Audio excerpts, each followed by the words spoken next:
You know that we've got one talk left here on stage.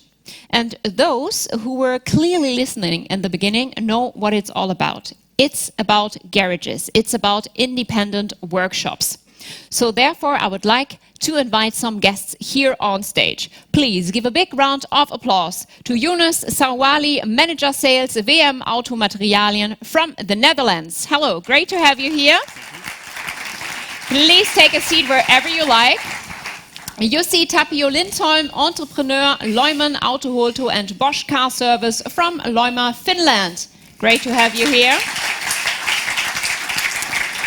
Juha Seppele is with us here again, Development Director of Eurum Group, CEO of Diagno Finland. Welcome back on stage. Marco Sena, also with us again, our Managing Director from Global One Automotive. And last but not least, Hussein Koch, garage owner, Bosch Car Service, Koch GmbH from Weinheim in Germany. There you are. Now you have to choose. Yes, green is your color. Perfect.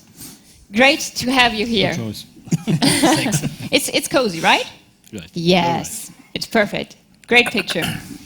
Okay, gentlemen, let me start with the first question. Taking a look into the future, will garages still be able to do all of the repairs, or do you have to maybe specialize, do like tires or electronics, or can you do the whole stuff? Who wants to go first? We start with you. I think not all workshops can be repair every brands. It will be difficult for them. When I can speak for us, we want to repair everything, but it will be very difficult. We must take new systems, diagnostic systems, take a high level of mechanics and employers, but it will be hard to work to make everything. It's very hard. It's very hard. Can you agree on that? And maybe we can take it a step further. It's hard to do all of the repairs, but what about the brands? Can you also do all of the brands? Yeah, in my opinion, yes, you can, but it's lots to learn and lots of different tools to be used to repair all the brands. Because in many cases, you need to have also the brand-specific tools. Mm-hmm. I a little bit disagree, because there is only so much that one human being can do. Mm-hmm. And brands differ really a lot in practice. So I don't think that we can do in such small workshops like mine every brand anymore in the near future, or even now. We cannot do everything for every car. We have to choose what is the battles that we take to our workshop. Yeah, so it's a tough game, right? So if you say you maybe have to specialize also then with the brands, right? Yeah, I see it that way. We have already done that for many years, specializing a little bit. But we are in countryside of Finland, mm-hmm. So we cannot be only specialized in one brand or not even two brands. We have to do a lot of brands, but still we can't do everything to every car brand. We can do service for almost every brand, that's not a problem, but when we are going to fixing, fault finding, that is already a problem. Mm-hmm. How is it about you? I have to say I agree with Mr. In the middle. The workshop owners, they have to invest, not only on our courses or trainings, but also in equipment. I think if they are doing that, they will go much further than at this moment. For example, one of the workshop I visited a lot, he went with his time. A few years ago, he invested a lot in his equipment, in softwares. So now at this moment, he doesn't have to say no to his customer when they're coming with a complicated car or something like that. So my opinion is they're still able to work with different brands. But do you really do you really think that it's affordable for the garages? Because if you just take the part of special tools, and today we are glad that we have two of our very important tool manufacturers with us, HZ and KS Tools over there. For sure, they can offer you everything, but is it affordable? At least for one car, you need just all 4 weeks this special tool, and then I think you're wondering if it's a good invest in your company. What do you think? I think when I need every tools, this area is too small for the tools for all cars. Am I right? Yeah. Yeah. I think my company has special to the German cars, Audi, WE, Mercedes, and I think the Asian cars, we take something from KS Tools or HZ, but every tool to have, it's too much money. That's a good question in terms of investments. You have to invest in tools. Do you also maybe have to invest in staff? How about the investments? If we take a look at the last couple of years, did you do a lot of investments? Example, in the means of educating our mechanics, the last couple of years have been bad. And I can see it in our workshop that there has not been technical courses that they could take. And now there is some sort of lack of skills, and we have to run to gain that skill level that we have been in. So it would be quite an important investment to do because there's a lack of skills. Is it? Yeah. But as Marcus said, is it affordable? Can you actually do it, or is it difficult? We have to do it. It's not.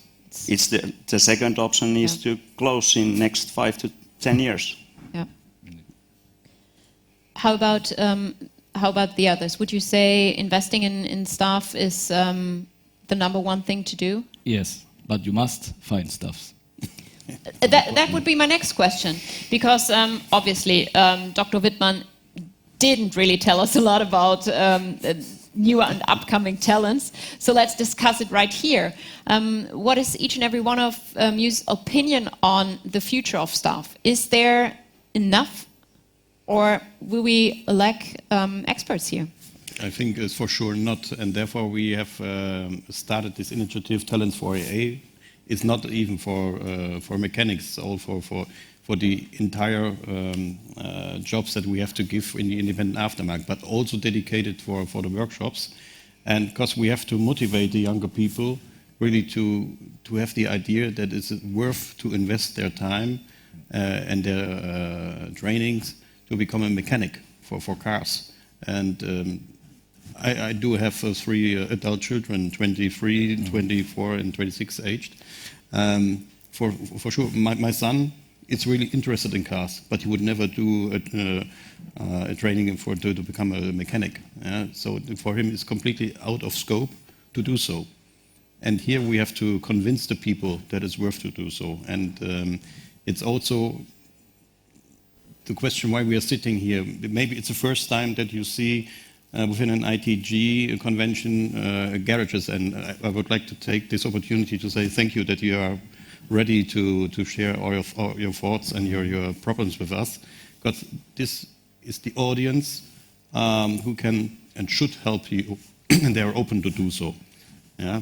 And please feel also invited for the day to come, because those guys are going to stay with us, to ask them questions, to have a conversation with them, to learn about the fears and the problems of the workshops in the future.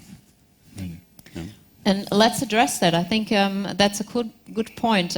Maybe starting with you, what do you think is the main challenge at the moment, and also if you're looking into the future? People, employers, sorry. Because, for example, when I visit the workshops, 2 things what I always ask me is how you're doing, and do you know somebody to work for me? So I'm glad to hear there's something like the talent group, and I hope in the future there will be more of that. So we can, especially the youth, we can make them interested to work at the workshops. Maybe we do the round. Well, that's one of the main discussions in Workshop Association of Finland. We are talking all the time about the skilled people and how to get the youth to our industry, independent aftermarket. And our schooling system is much different than what we have in Germany and example in Netherlands. We have schooling system for 3 years to be auto mechanic, but they are far from ready when they come out from there. And we need more systems, more education to make them real professionals. And that's one of the topics that we are discussing all the time, and also with Juha today. And yes, big topic. Yeah.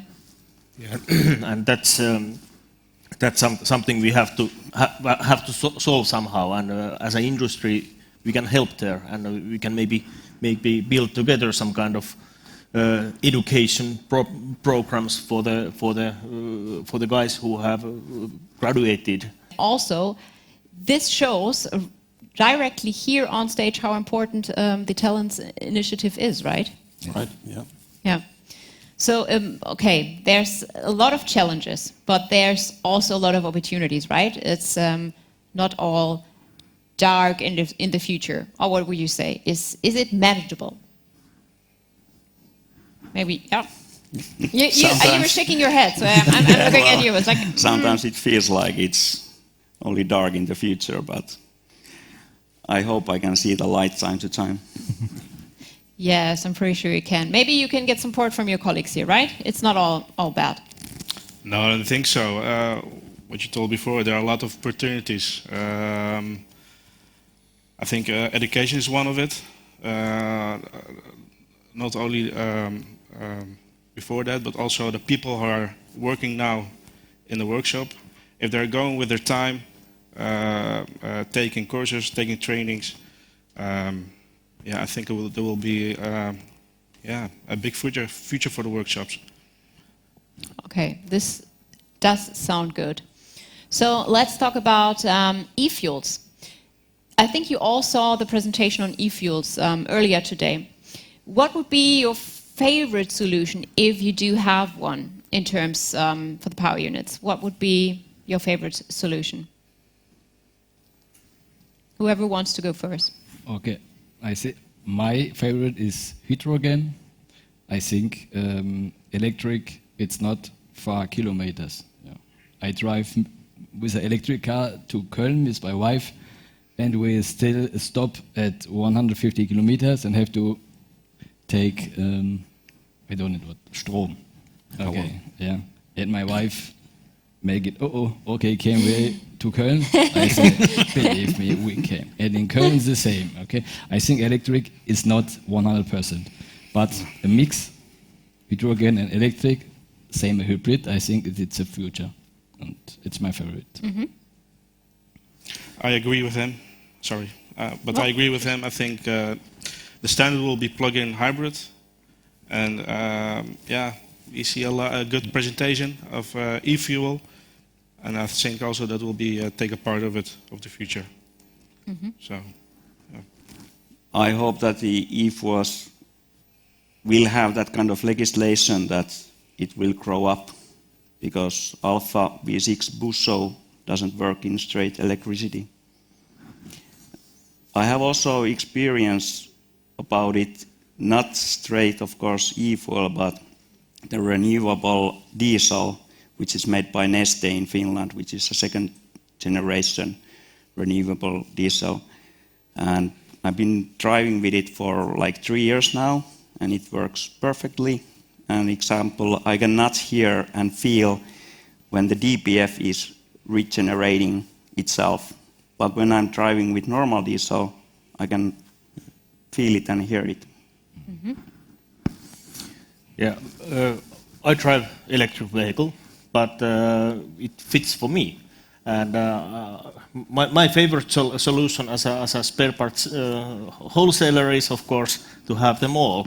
So we need them all, and that's a kind of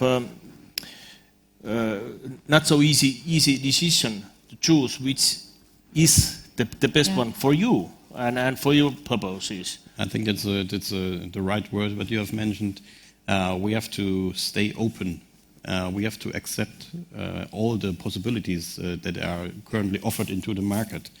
And these mono thinking of our current politicians in Brussels just into the direction of the e-mobility.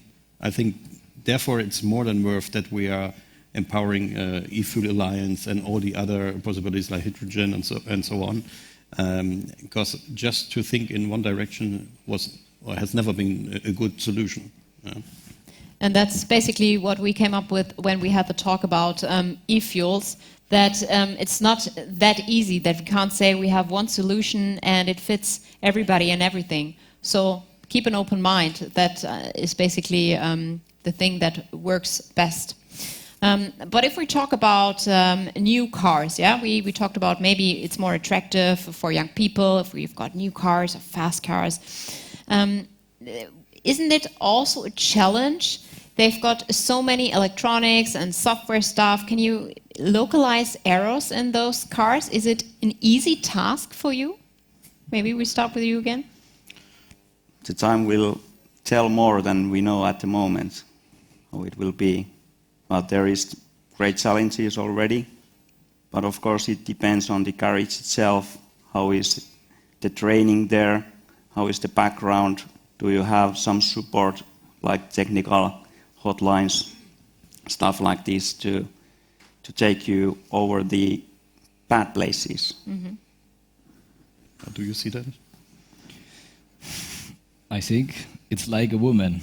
When you look at a woman, she is laughing, but what she is thinking is the same as it's a new car. The car, sorry, but the car makes something, and you must know what he say. He say A, but he means B. It's a new car, really?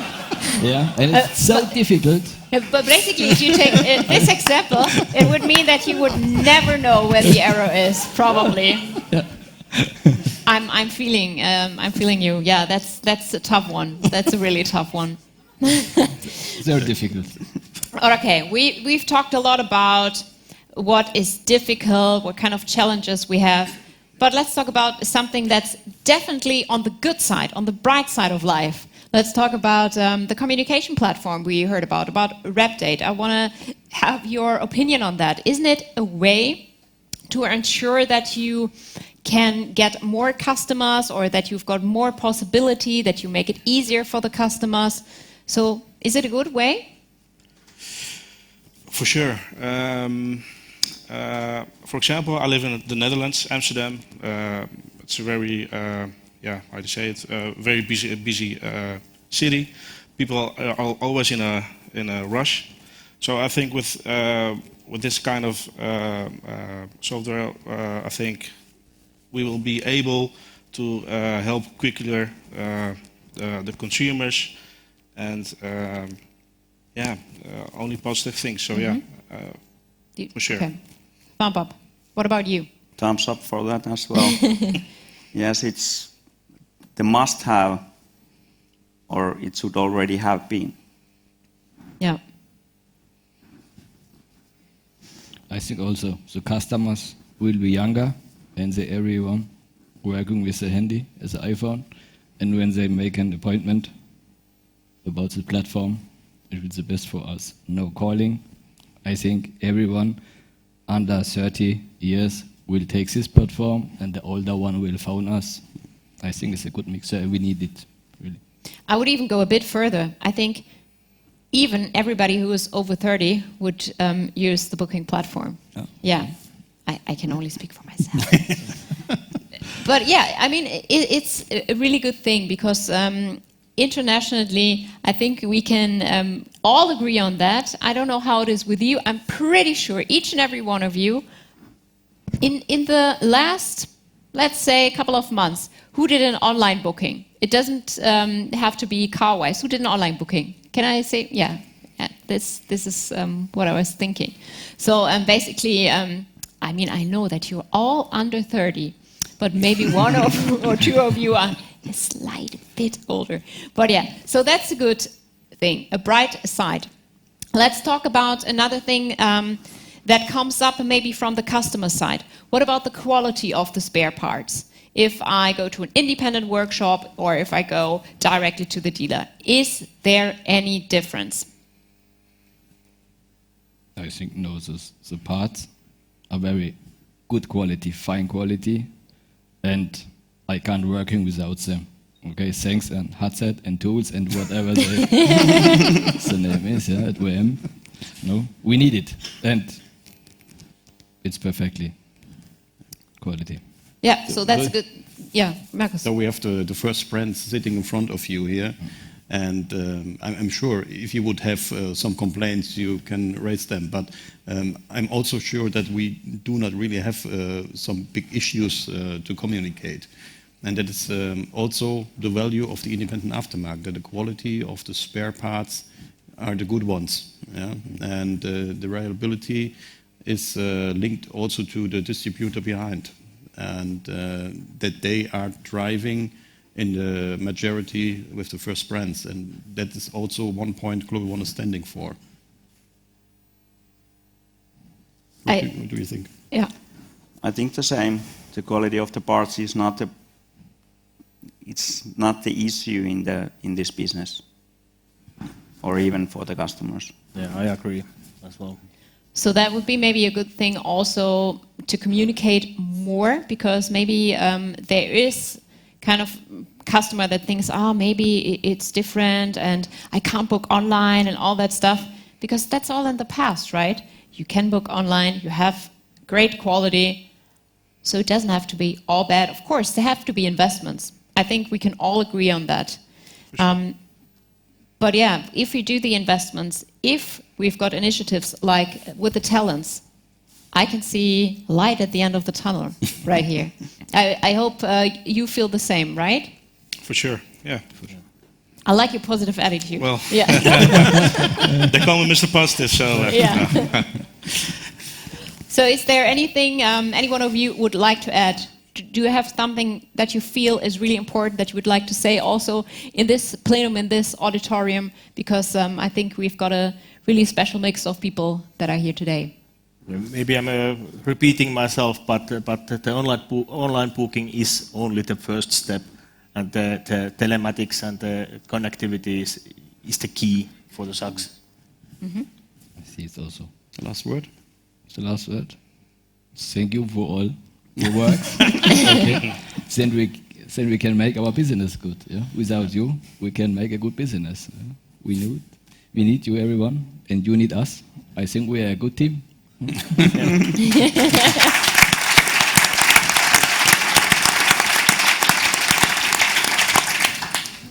Some last words from you, gentlemen? Can't beat that.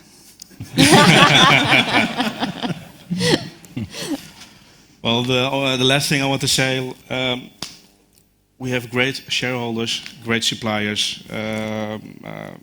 For example, two workshops who invest in the workshop with equipment and trainings, courses. So I think if the most will follow this, then I think we will see the light in the future. That's good. Thank you very much.